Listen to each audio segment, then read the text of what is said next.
साढ़े वापस दे देने। ਕਿਹੜਾ ਦਿਖਾ ਜਰਾ ਇੱਕ ਆ एक ये ਹਾਂ एक आ चीना है छपरा चीना है। ਦੱਸ ਫਿਰ ਪਛਾਣ ਰਹੇਗੀ ਇਹਦਾ ਹੱਥ ਇਧਰਲੀ ਸਾਈਡ ਤੇ ਕਰਾ ਤੁਹਾਨੂੰ ਪੈਨਸਲ ਲਾ ਕੇ ਉੱਤੇ ਆ ਚੀਨਾ ਗੰਦੜ ਜੇ ਆ ਹਾਂ ਗੰਦੜ ਆ ਜਿਹੜਾ ਇਹਦੇ ਭੈਣ ਭਾਈ ਆ ਮੈਨੂੰ 15 ਸਾਲ ਹੋ ਗਏ ਡਾਂਦਿਆਂ ਨੂੰ। ਅੱਛਾ ਇਹ ਕਿਹੜੀ ਅੱਖ ਦਾ ਵਾ ਕਟੀਆਂ ਨੇ ਇਹ ਤਾਂ ਮੈਨੂੰ ਚਿੱਟੀ ਦਾ ਖੱਟੀ ਦਾ ਹਾਂ ਖੱਟੀ ਦਾ ਹੀ ਆ ਥੋੜਾ ਜਿਹਾ ਇਹ ਅਕਲ ਥੋੜੀ ਜਿਹੀ ਥੋੜੇ 4 ਦਿਨ ਪਹਿਲੇ ਥੋੜੇ ਜਿਹੇ ਘਰ ਰੱਖਣੇ ਪੈਂਦੇ ਆ ਮੁੜ ਕੇ ਨਹੀਂ ਵੀ ਜੇ ਤੂੰ ਐਡਾ ਜਾਲ ਤੇ ਐਡਾ ਕੰਧ ਤੇ ਵੀ ਪੈ ਲੈ ਘਰ ਹੀ ਮਰਨਾ ਪਾਉਣਾ ਮਾਰੀ ਚਿੱਤਰ ਮਾਰੀ ਜਾ ਸਹੀ ਆ ਆਰ ਜੇ ਤਾਂ ਬਣੀ ਹੈ ਸ਼ਿਕਾਰ ਦੀ ਆ ਦੋ ਕਬੂਤਰ ਹੋ ਗਏ ਜਾ ਕੇ ਸਿੱਟ ਵਿੱਚ ਇਹਨੂੰ ਕੀ ਕਰਨ ਦਿਆਂ ਸਿੱਟ ਦੇ ਵਿੱਚ ਡੱਬੇ ਚ ਕਾ ਦੇਖ ਬੈਠਾ ਹੈ ਲਾਲ ਚੀਨਾ ਜਾ ਆ ਲਾਲ ਚੀਨਾ ਦੋ ਇੱਕ ਆ ਪਟਿਆ ਹੋਇਆ ਦੋ ਅੱਗੇ ਫੜ ਲਾ ਦੋ ਇੱਕ ਆ ਟੋਪੀ ਇੱਕ ਇਹਦੇ ਨਾਲ ਆ ਟੋਪੀ ਆ ਗਲਵਾ ਆ ਟੋਪੀ ਵਾਲਾ ਆ ਤਿੰਨੇ ਫੜ ਤਿੰਨੇ ਉਹ ਤੇ ਮੇਰੇ ਕੋਲ ਉੜਦੀ ਰਹੀ ਆ ਗਰਮੀ ਚ ਬਹੁਤ ਚੰਗੀ।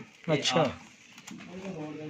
ਅੱਛਾ ਆ ਦੋ ਆ ਵੀ ਬਾਬਾ ਉੜਦੇ ਆ ਆ ਵੀ ਚਿੱਟੀਆਂ ਅੱਖਾਂ ਦਾ ਵਾ ਇਹ ਪੀਲ ਅੱਖਾਂ ਲਓ ਜੀ ਇਹ ਵੀ ਸਿੱਟੋ ਕਿੰਨੇ 4 ਹੋ ਗਏ 30 ਹੋ ਗਏ ਟੋਟਲ ਕਬੂਤਰ ਹਨਾ ਤੇ ਆ ਜਿਹੜੀ ਚਿੱਟੀ ਜਿਹਦੇ ਪੈਰਾਂ ਦੇ ਵਾਲ ਆ ਇਹ ਕੀ ਸੈਰ ਇਹ ਹੈਗੀ ਕਰਾਸ ਚ ਭਾਈ। ਅੱਛਾ ਚਿੱਟਾ ਕਬੂਤਰ ਆ ਤੇ ਕਾਲ ਸੇ ਟੈੜੀਆਂ ਦੀ ਕਬੂਤਰ। ਅੱਛਾ ਇਹ ਵੀ ਬਾਬਾ ਉੜੀ ਆ ਵੀ ਚਿੱਟੀ ਚੰਗੀ ਅੱਛਾ ਮਾਸ਼ਾਅੱਲਾ ਚਲੋ ਸਾਡਾ ਥੋੜਾ ਸ਼ੌਕ ਆ ਮੈਂ ਕਦੀ ਨਹੀਂ ਆ ਜ਼ਿੰਦਗੀ ਚ ਪਹਿਲੀ ਦਫਾ ਕਬੂਤਰ ਵੇਚਣਾ। ਅੱਛਾ ਆ ਜਿਹੜਾ ਕਾਲਸਰੇ ਵੀ ਕਦੀ ਨਹੀਂ ਹੂੰ ਤੇ ਜ਼ਿੰਦਗੀ ਚ ਪਹਿਲੀ ਦਫਾ ਇਹ ਘਾਟਾ ਵਾਧਾ ਕਰਨ ਲੱਗੇ ਕਬੂਤਰਾਂ ਮੈਂ ਕਦੀ ਨਹੀਂ ਵੇਚੇ। ਅੱਛਾ ਅੱਛਾ ਆ ਟਾਈਮ ਕੋਈ ਮੁੰਡਾ ਇੱਕ ਭਤੀਜਾ ਚਲੇ ਗਿਆ। ਆ ਕੀ ਆ ਸ਼ੈ ਇਹ ਵੀ ਚਿੱਟਿਆਂ ਜੋ ਇਹ ਵੈਸੇ ਹੀ ਆ ਲੱਠਾ ਆ ਨਹੀਂ ਉੜਦਾ ਵਾ ਹਾਂ ਅੱਛਾ